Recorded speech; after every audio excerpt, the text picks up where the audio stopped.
In a room, a long time ago in a room not so far away, the dynamic do-over is about to do a review for the amazing Star Wars Episode 7, The Force Awakens. Can he do this amazing review? We shall see right now.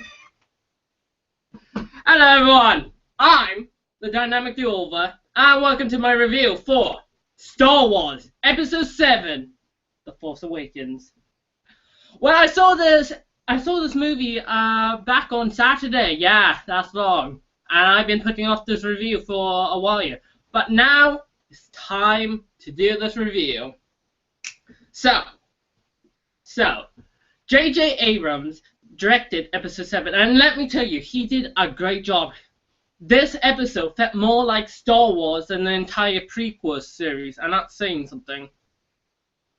Well, like, it opens up with a long time ago in a galaxy far, far away, and everyone just loved that in the theater I went to. Everyone started clapping when they saw the intro, and it did say Episode 7 on the intro. I was afraid they were going to just call it Star Wars The Force Awakens, but they called it Star Wars Episode 7 The Force Awakens. So I was happy by that.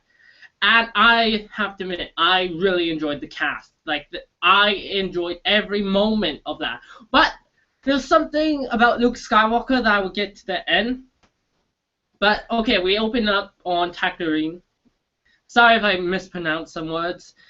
I always have trouble pronouncing some of the words in Star Wars.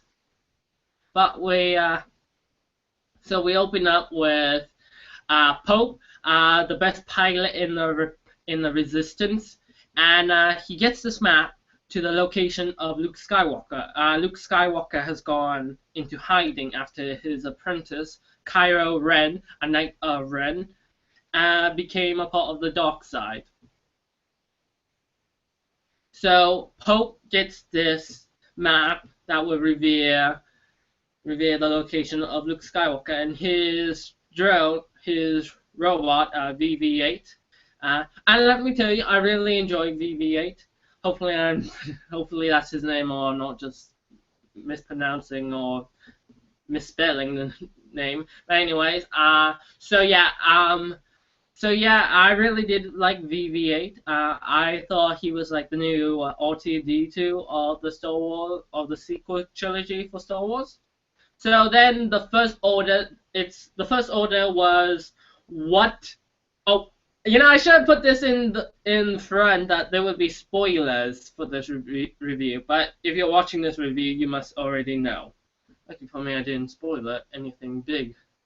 So yeah, yes, the First Order. The First Order is what's left of the Empire, and you have the Supreme Chancellor. I think I forgot who he was.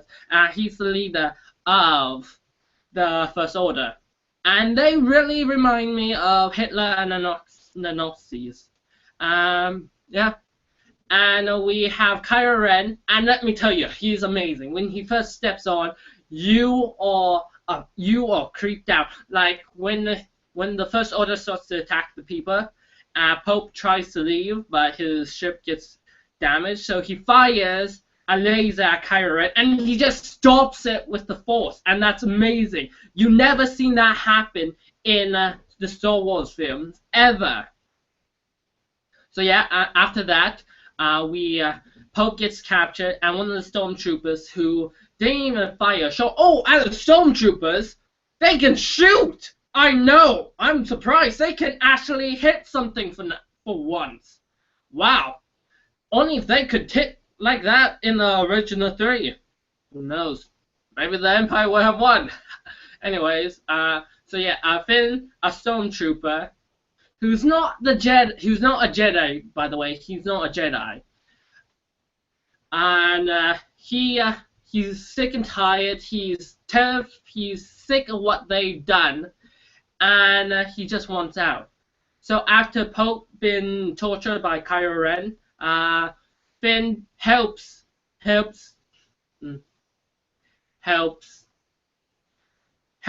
Pope get away, and I really enjoyed how they interacted with each other. They were so funny together. Like when Finn tells Pope why he's doing it, and he says, "Because it's the right thing to do," and Pope replies, "You don't know how to fly a ship, do you?" "No, I don't."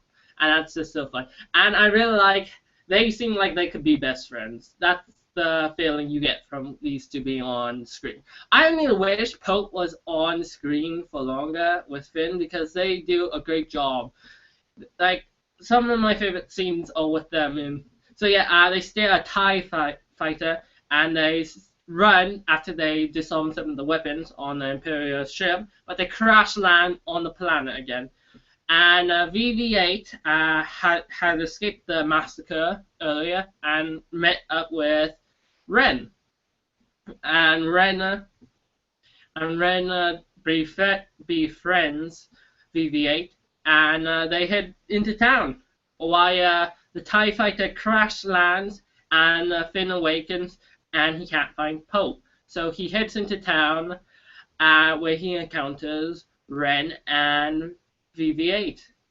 And so they have to escape. So they run to the ship, but it gets destroyed. So they run to the Millennium Falcon. And I really enjoyed, like, when everyone clapped in the theater I went to, everyone clapped when the Millennium Falcon was on screen. And it was so fun to watch. And how they destroyed those TIE fighters. So yeah, after they get off, they decide to head to the Resistance base where they will drop off BB-8. And they encounter Han Solo and Chewbacca while they're transporting. I forgot what those creatures were, but they eat flesh, by the way.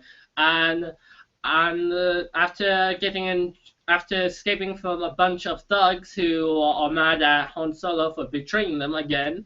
And by the way, Han Solo is amazing. He feels like Han Solo. Like Harrison Ford did an amazing job as Han Solo. He felt more like Han Solo than he did in Indiana Jones and Indiana Jones in his fourth Indiana Jones movie. Like Harrison Ford didn't even feel like Indiana Jones in the Crystal Skull. So yeah, and then after arriving to the Resistance, we find out Kylo Ren is Han Solo and General Lea's son, who turned to the dark side. And and Leia is now a general. Makes sense because her planet is destroyed, and C-3PO is still helping General Leia, while R2-D2 is powered down. And so we find out that the First Order has this planet weapon called the Star Killer who drains the energy from a star and can use that energy to destroy entire planets. Like they use the Star Killer to kill Coruscant. And I'm not sorry for that because watching the prequels is really hard to watch anything on Coruscant because it's so distracted by all that CGI, and there's hardly any CGI. I mean, I'm not sure if there was a lot of CGI for some of the aliens, maybe for a few, but I couldn't really notice. Oh, and before they arrived on the Resistant planet, they arrived on this other planet, where they encounter Han Solo's old friend. I forgot what her name was, but Ren finds Luke Skywalker's lightsaber, and it turns out she's actually the Jedi. Finn just holds on to the lightsaber. Like that scene with him and the stormtrooper, like he's just using the weapon to defend himself.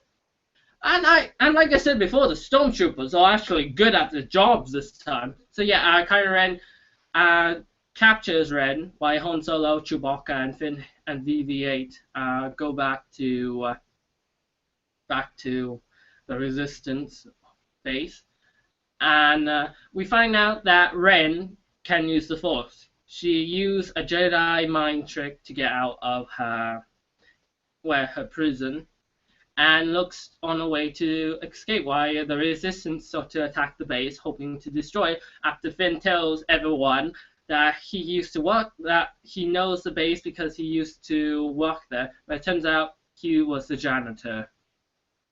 I know, funny, right? And there's this one line I really enjoy when Han Solo finds out this, and Finn says, "We use the Force," and Han Solo's like, "That's not how the Force works." So yeah, I really enjoyed the scene. I really enjoyed Finn. I think he was the best character in this movie, and he does survive. He's going to be in episode 8. So yeah, so they find Ren and are preparing to destroy the ship. I mean, destroy the Star Killer by planting some bombs near the chamber where the shield generator is. And so, yeah. So Han Solo encounters Kylo Ren, whose real name is Ben, and he tries to tell Kylo Ren to come back with him, that his mother wants to see him again. Then Kylo Ren just kills Han Solo after revealing. And can I just say something about Kylo Ren? He's interesting villain because he's struggling, because he's not sure if he wants to be on the dark side or the light side. Like you can see that in that struggle within. And he doesn't. And when he takes off the mask, you don't see, like, he's not covered in scars. He's not burnt. It's just like a normal face of some 30-something guy. And when he kills Han Solo, I'm like, no! Like, they killed off Han Solo, but I think that was a good call to show that Kylo Ren is evil, that he doesn't care, that he cares about his father when he dies. You could say that he is sad to see his father die, but he understands that this is a necessary step to being in the dark side. And you can kind of tell he's a bit insane while worshipping Darth Vader's mask. Like it looks like he prays to it, because he's like, "I want to be like you, Darth Vader. I want to be as powerful as you, grandfather." That's basically what he says. So yeah, and Ren, Finn, and Chewbacca get away, but Kylo Ren stands in the way of Finn and Ren, and Finn starts to fight Kylo Ren. He gets in a few good shots, but Kylo Ren beats Finn pretty badly. He's wounded pretty seriously, and then you can see the scene when he's trying to pick up the lifesaver. It goes past him and it heads to Ren. And during this time, the Resistance are attacking the Star Killer, and one of the ships gets inside the shield generator and destroys it, and the entire planet starts coming apart. And yeah, Kylo Ren and Ren are now fighting, and there's one scene like when you think Kylo Ren's gonna win because he's getting the upper hand, and when he tells Ren that you need a teacher, that I can teach you the way of the Force, and then you hear like the music when all those times right before a Jedi will use the Force to win. Like, I really like the music, is amazing, by the way. So yeah, then you see Ren just use the Force to get the upper hand, and the battle ends with Ren winning and Kylo Ren now having a scar across his face. And as the planet starts to break up, they get separated, and Ren saves Finn, and Chewbacca rescued them. And and the Star Killer is now destroyed, and everyone heads back to the Resistance base, while Kylo Ren heads back to his master to finish his training. And then we end with R2-D2 finally awaking, and that, like, the map was only half completed, and R2-D2 had the other map. So they finally have the location of Luke Skywalker. And Luke Skywalker, Mark Hamill, is wholly in this movie. Like, that line from the trailer, "The Force is strong in my family. My father has it. I have it. My sister has it. You have that power too," is not even in the movie. Like that line wasn't in the movie at all. But Ren finds Luke Skywalker on this planet with the giant, which is mostly covered in water, and she gives Luke Skywalker his lifesaver, and that's how the movie ends. So yeah, I found it really enjoyable. I cannot wait to see episode 8, but that's going to be 2 years down the line. But we have a spin-off film, Rogue One, coming out next year, so I'm definitely going to see that one. And I can't wait to see what they're doing for episode 8, because they released the cast member and everyone from this movie, and I do mean everyone, even the people who died, are going to be in episode 8. So I'm wondering what they're going to do with that. So yeah, I think I give this movie a 3 out of 5. Is it good? Yes, but it replicates a lot of things from A New Hope, and that is something you notice a lot. And you notice J.J. Abrams is trying his hardest to replicate that feeling of Star Wars pretty hard. Like, you have some scenes where you think the characters can go further than what's written on the paper, but sometimes you don't see that. Other times you think Kylo Ren is a great villain that you sort of feel sorry for him, but that's all you ever feel for him. Yes, he is frightening too, but I have a feeling if they written a bit more on Kylo Ren, you could have had another Darth Vader type villain instead of having just another secondary villain.